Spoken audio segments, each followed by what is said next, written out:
Nazali na esengo ya koyeba ete bozali ebele liboso ya baposte téléviseur na bino mpona kolanda émission ezwi na yango bandeko balandi ya émission ezwi napesi bino mbote bisika nyonso ezwami bino mpe etika ete kimia ya nzambe tata eyingela omabotama bino mokolo mwa lelo tokosola likambo litali Claude Balanki oyo lelo abimi bongo très. Pourquoi Claude a changé bongo? Pe tokosimba ndambo na mayema azali koleka na République démocratique du Congo. Manso matikali bokolanda yango na bolayi bwa basango. Merci bandeko balandi pambate toutela komoyebisa bilo te tokosola la likambo litali Willy Claude plutôt Balanki pambate ye azali moko ya moninga ya mwana mboka Félix Antoine Tshilombo oyo lelo akei na camp ya ba rebelle M23. Pourquoi akei na camp ya ba rebelle bokoyeba yango po ete mwana mboka Alain Bolojwa ase déchaînaki kasi yambo topesa ba video to pe to ya kosala ba commentaire tozwa nanu prière ya mwana mboka Ngefa ebongo tozonga Kagame na Museveni batiki bisimwa batiki nanga o mandefu ya pembe lokwa makako babenga likobele ya bomi bana ya Congo ya vous ont chargé na bango ba okende wapi négociation ezate doa ezate États-Unis ezalite ya wetika ite makila oyo baboma soki alali bokolo ebembe ya moto ya bomaki enyati na nzoto ake na toilette alinga nene ya wamona mutu ya moto mine ezokata ye na fumangani na ye kolo soki alingi kosukola amona makila etondi bisimu abima mutakala yawe nesika azali bibembe milimo yonso ekufi ezolela ebenga na bango mpe bakanga bango bakende na CPI mpo bayeba ete galate 6 kilo mona semaine moissonnera natiki gouvernement na maboko na yo natiki mpe basoda oyo batraître président Tshisekedi ayaki nde libérateur nanga bisimwa yo kuku dendo na Museveni veste lokola oyo babengi koko lia nzombo yo mona 20e siècle oyo 21e siècle veste eleki maboko yo bimisaka like 3 verset 12 polele oyebisi Kagame ete ngai moko te na Uganda na kati yawe tomoni benemi na biso bazanga kimi esika bazali kolo fimbo bakande ezwa bango esika bakolala PCP ezwa bango 15 ans 20 ans bayeba ito basala ezali kati kolo yo banda na biso sukisana bandeko balandi bolandi prière ya mwana mboka Ngefa lolenge kani akolobela bananga lolenge kani akolobela ba Kagame pe ba adversaire nyonso ba oyo bakobundisa République démocratique du Congo ezali kopesa pasi na ntina ete etumbala biso ba Rwandais bakoboma ba Congolais pe bazali ba traître bazali na ngambo ya M23 bato bayike bakei pe na sauvant la RDC oyo esalamaki bongo na mwana mboka Kabila pe bayiba opposa mosusu oyo bamenasaki bango ana di progrès bayebaki bongo na kokima lokola ba Jean-Claude Mvwemba lokola bandeko na biso ya MLP Franck Diongo lokola bandeko bayike bamatata mponyo ba Moïse Katumbi oyo bomoni bango pe batombolaki mongongo na tango oyo mwana mboka Félix Antoine Tshilombo ayebaki bongo komoloba na ntina likambo litali dialogue entre-temps ya koboya dialogue na bato basimi makila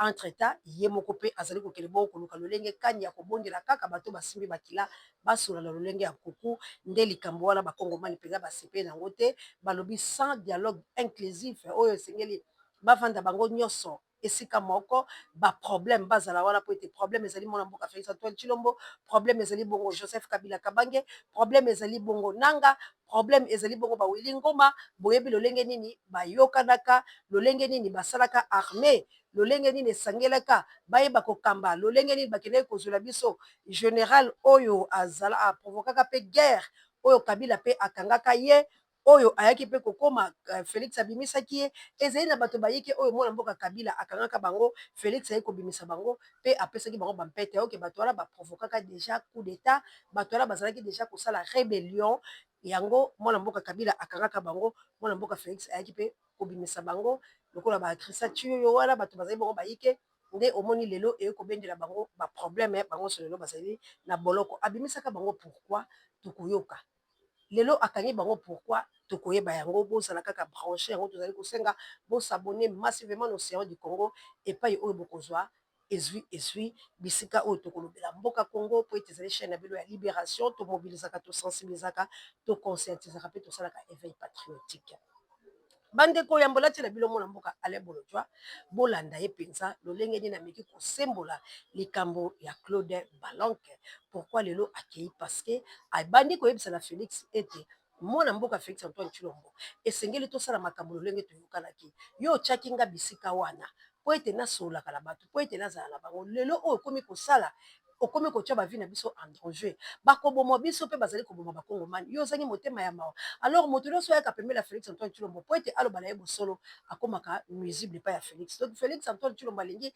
yakamba mboka lolenge azali kokamba malgré eza kosimba te malgré makambo nyonso azali kosimba te lolenge moko bakabonaki la Jean-Marc Kabundu akoteki boloko ezalaki kapa alobi na ye tosala ata le peuple d'abord ndenge toyokanaki do ye alingi moto apesa ye toli te ke zonga tala bisika oyo tobandaki makambo oyo ozosala bakabila ezali mabe bango bato bapesaki biso bokonzi atako tokoloba na bango kasi tosalela nano bakongomani mpo tosala boye moto azali témoin gênant mpo na ye ndenge moko mpe ibalanki lolenge atie ye pression abali kotia ye pression nde ibalaki abi te malamu kutu nakende mpa ba M23 tosolala bango ya toya na mboka tolongola Félix ya pamba te azali na ye motu ya confiance ye te lelo oyo nga mpe naboyi nakota boloko na mayo nazoloba na ye nde bomoni ntina ibalaki mpe ale bolojwa akosembola kasi ya mbola tia mwana mboka ale bolojwa nazali na communiqué euti bongo na Suisse yango nazali bongo komolobela mpo océan de la presse soki likambo ekomeli ye atalaka liboso baninga mpo ye aya enfin ke bakongomani bazwa bomoi ya seko aya afin ke bakongomani bazwa indépendance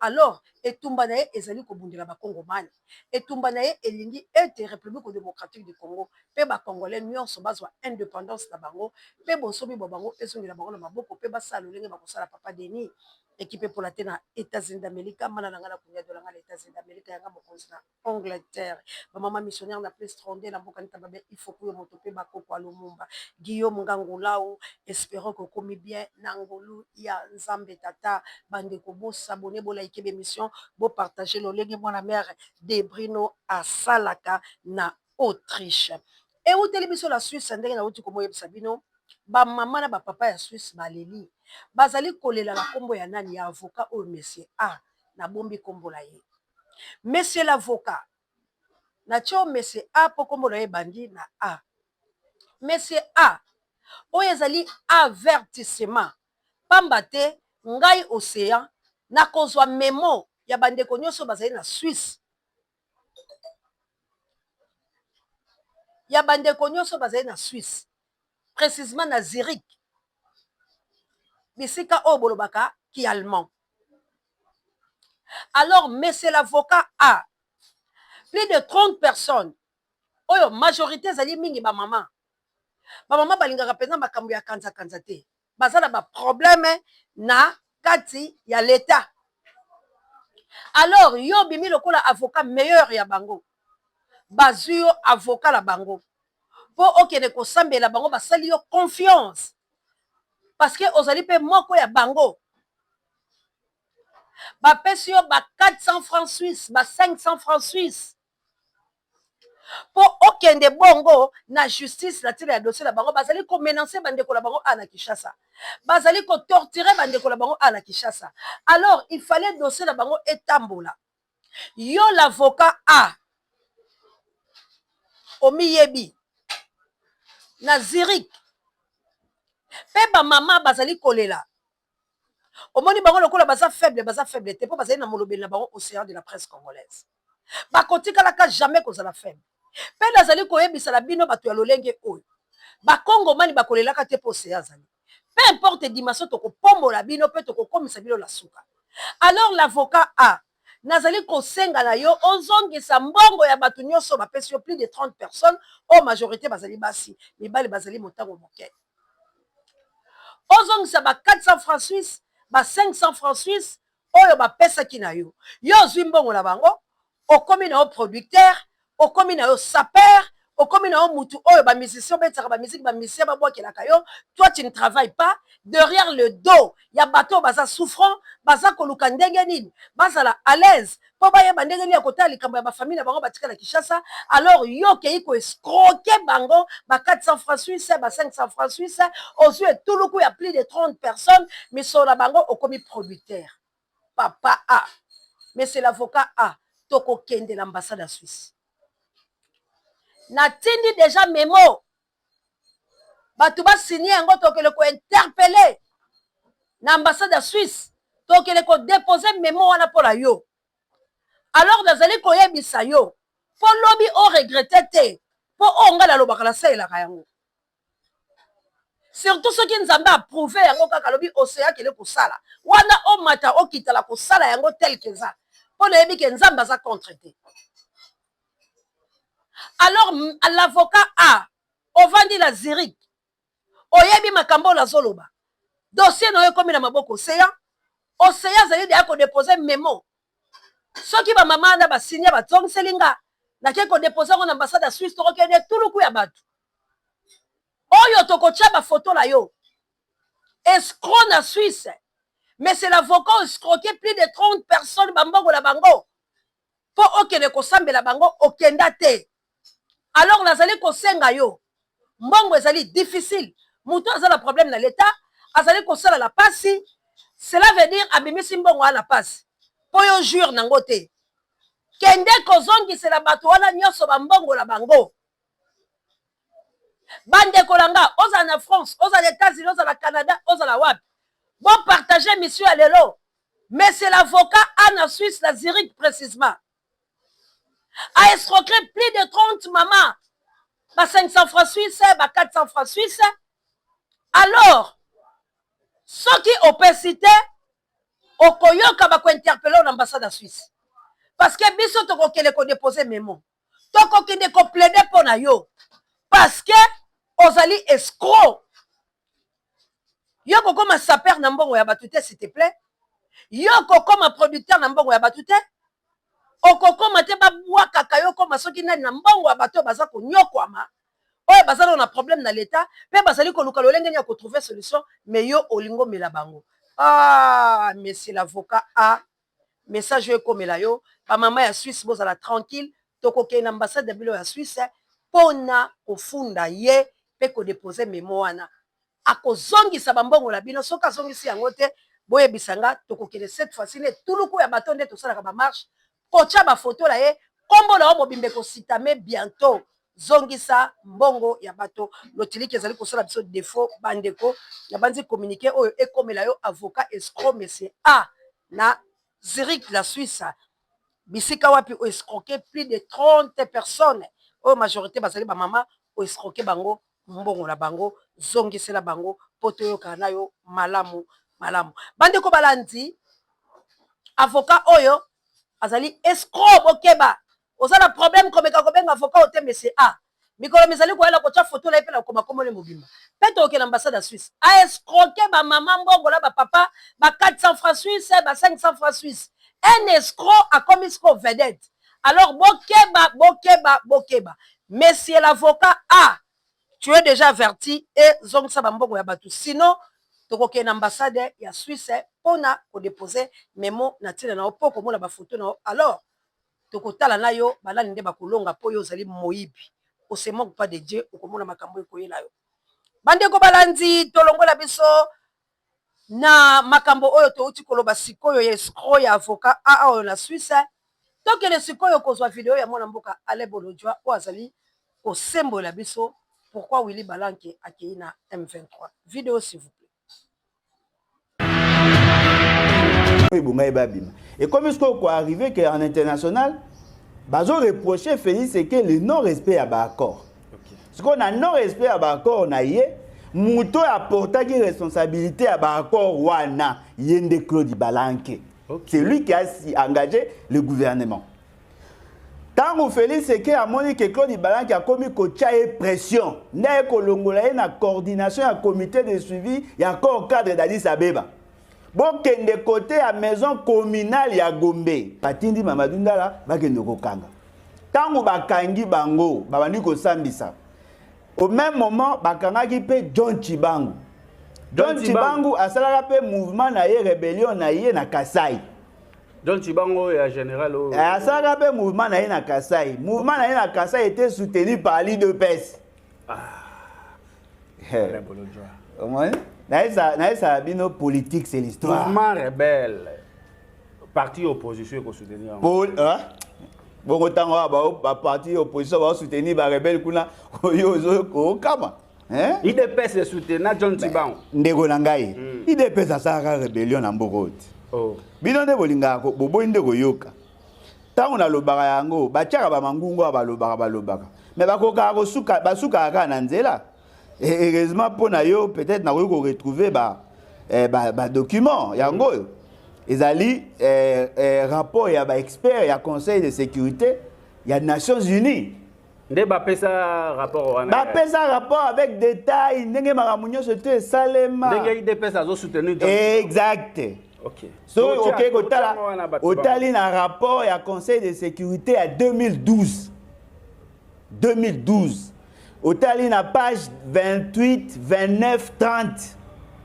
Bazako la Sabino, ndenge nani comment on appelle M23 alinga ka sangis ba sangana ouest na est pour que ba longol ba déstabiliser bokonza Kabila mbangu ba longola parce que bazaki na kanda par rapport à ba élection o esayemaki na 2011 bango banaye ko luka o banaye ko benga imperium. Ba jeune belé IDPS bakota boende Wilingoma akota. OK. Donc Wilingoma bimela par là. Akoti kuna. Azaki militant IDPS. OK. Bato batanga rapport wana yango na encadrer bino yango. Omoni? Bokomona yango pe na ba vidéo wana. Donc John Chibangu, dissident et armé, déserteur, était en connivence avec Bago. Et pour ça la sikoyo bakangi John Chibangu. Tango Kabila tindaka maramba ko neutraliser batu ya kamona sampu. Bakanga John Chibangu mutazaka na groupe armé na yekuna mutaformataki ba histoire bazuye John Chibangu wana batie na prison. En 2019, John Chibangu azaka na prison. Bachaka na prison. Akanga makazaka condamné balongola ya longwa armé. Okay. En 2019 au mois de mars. 2019 au mois de mars. Félix Eke azwaka une ordonnance graciant bateau bazaki na prison. Na kati ya liste wana Bernard Maeshe Biamungu alias Pikawan azalaki, John Chibangu azalaki, bayeko bima na mois d'août 2019. OK. Mois d'août 2019. Bozo kanema mbekenet. Mois d'août 2019. Nandela grâce présidentielle. Grâce présidentielle. Babimi en mois d'août, gouvernement ilunka mbeko ya na mois d'août bango déjà babimi. Ilunkamba kutaki yango. Et ko sala siko Bernard Maeshe Biamungu. Awa na Kinshasa nani John Chibangu. Awa na Kinshasa na 2020. Félix Eke atindaka ba jeune moko ba kende formation na bango rebelle. Ba msu ba kenda suri na Israël ne balobaka wana. Tango siko ba jeune wana bazongi. Au lieu que a créé des brigades au bayokanaki na batu ya M23, a commis siko kotambusa bango. A nommé siko John Chibangu, général de brigade à titre exceptionnel pour Azaki civil. Okay. Siko Bernard Maeshe Biamungu azozela azuite.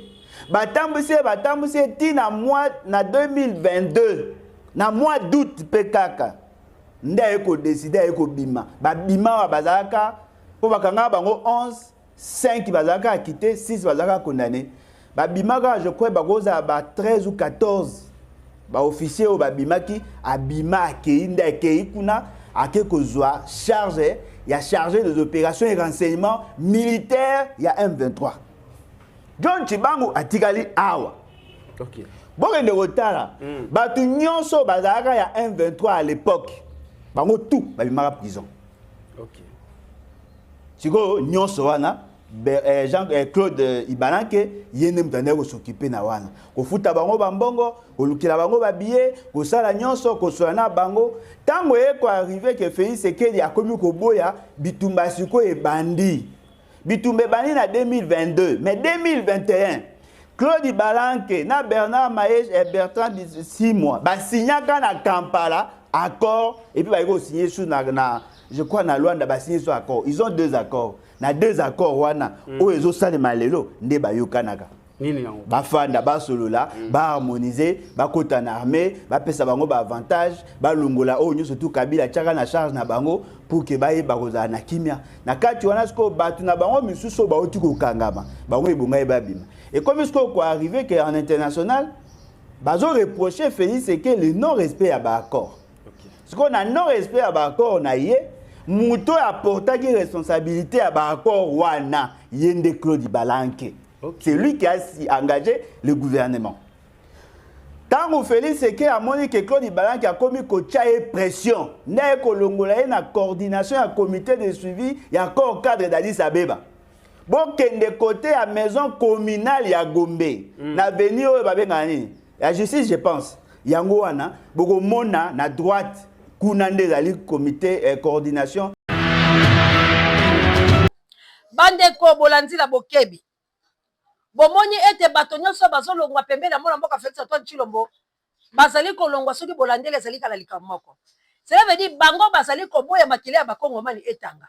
Bango bazali koboya façon oyo mona mboka Félix Antoine Tshilombo bazali ko posséder parce que bayebi réalité, bayebi pe makambo ezo salama, bayebi pe lolenge basinyaki ba accord, bayebi pe lolenge kani mona mboka Félix Antoine Tshilombo azali ko kendelelo. Alors lolenge oyo azali ko kende ezali mabe pour la bakongo mali. Façon oyo azali ko kumbela mboka ezali kitoko te. Yango biso na bino toyeba kosangana pona tina ya kolongola mona mboka Félix Antoine Tshilombo parce que bolandi malamu papa là pèse la précision. Alors bandi kolangai est-ce que faut tika la kaka be mimi il faut tika la kaka kotambu samboka lolengo yo article 64 et pèse biso mpifo lelo oyo ba interpellaki abeshoni bazali ko interpeller pourquoi tu éviter est-ce que dire la vérité et comment problème na mboka oyo régime mona mboka Félix Antoine Tshilombo et boy liberté et pekisi liberté d'expression et pekisi bato ba critiquer aussi lota yia bande ko critiquer yia kutu na ko finga boyebi ndeni ya finga Mobutu boyebi ndeni ya finga bato ebele bakabila oyo kutu n'en parlons même pas mais biso tozo critiquer toza ko finga te ye moko aboyaka kutu outrage au chef de l'état aboya kutu alobi ba marche pacifique faut bakanga bato mais na période na ye babomi combien na ba marche pacifique batiki bato combien ba handicapé na période na ye ba enlèvement salami combien te tokolinga bokonzi ya bolema te tokolinga bokonzi ya kanza te yango tozali kosengela bakongo mani biso baso totelema mpona koboya makambo ezali kosalama alors na ndenge bolandi nani nde azali cause ya koboma bato na Congo nani nde aza kotinda guerre oyo ekoma molai nani nde alingi guerre oyo ewumela na mboka na biso bino moko tosala bacommentaire bongo toyokana na banzi bolandi la bokebi pe boko s'abonner JKM le number 1 ya océan de la presse congolaise moninga ya Gauthier Boulay na mboka ya maman Célestine pe papa Michael mon mère de Bruno na Autriche vous partagez l'émission vous likez vous tiens commentaire bas situation et bas jamais merci encore une fois na bino nyonso petit frère Zola kande to sola ki petit na ngai kozala bien maman Célestine na banzi batangi silo zongi to bengana po il faut tout ça la musala na lolenge ya bien donc ba demande des tellement il faut tout ça la groupe électrogène il faut tout le place moko ya bien auto ça l'émission makele les athées auto ça l'émission bakoya ko déranger bisoté auto ça l'émission po ete boyamba po makambo ebele ya kolobela bilo ezali mais vie bisika tozali mo akoko sezali tokosala yango penza malamu te yango tozali kosenga na bilo ba abonné na biso bo soutenir biso partout au Bozali. Assalamu alaikum na mama Dia wape ba mizima na biso bola South Africa na mboka ya Gilompinga. Ba pour amener Angola no bondi ya botarde. Bono tsaya remission ko komela bilo. Mamour d'Angola na mokite na Florence ya Matondo Mido. Matondo na Guillaume Ngangula ou Matondo na Juka M Gauthier Boulay Matondo na José Lomami Lomam ça to benga parce que les autres ça l'appelle moi bien mingité les grands zinga kuvu tantine da tantine dananga tika nzambe abatela boza tellement ebele ba maman maman Eunice Manga maman Bonheur Valérie Petelo vraiment beau partager l'émission to bunde tumba ya ba vie to bunda ko etumba ya ba vie Congo au Congolais ce que to bundi te bo meka ko yebsanga nani nde de la Congo na awande la banzi to succès boza tellement belé nzambe apambola bilo le gabonais juillet winda nzambe abatelo na Dar es Salaam ndeko na biso nzambe abatela ba Kenya abatela batna ya Guinée Conakry vraiment abatela bana ya Guinée Conakry balobi mamo c'est ya sayo mokina biso za molili mes frères et sœurs vraiment je vous salue que Dieu vous bénisse nzambe akopesa biso makolo maboko to kokoma la Guinée Conakry et to solola et to sala ba mission ebele merci na ba Gabonais nzambe apambola bilo bolobi la patrouille la mort nous vaincrons et les peuples gagneront toujours ndenge loba Rossi Mukendi etumba la biso ezali etumba cesser le fait soki nanu ba rebelle bakite Congo te etumba la biso eza cesser le fait soki nanu Congo ezwi indépendance ya solo te etumba la biso ekozala na cesser le fait te soki nanu mon amboka Félix Antoine Tshilombo akei la patrouille la mort nous vaincrons papa Alfred na maman Clarisse na mboka il passe là il est assez en live na mboka ya ba joli qui est ba maman va la mboka ya ba maman ebele ba maman Sidonie na Florence boza tellement ebele ba maman missionnaire que Dieu vous bénisse na plus rondé merci na misapi électrique Zofana na bilili pourquoi pas Papi Jay directeur recherche stratégique et personnel sango mokonzi pare abebiso babiso to pesa pe Dina Pombolo Mpinga bambote na ye PDS bayokolo Mpinga tika nzambe abatela Daida bayoko abatela pe Chuchu bayokolo Mpinga bazé belé la patrouille la mort nous vaincrons ingeta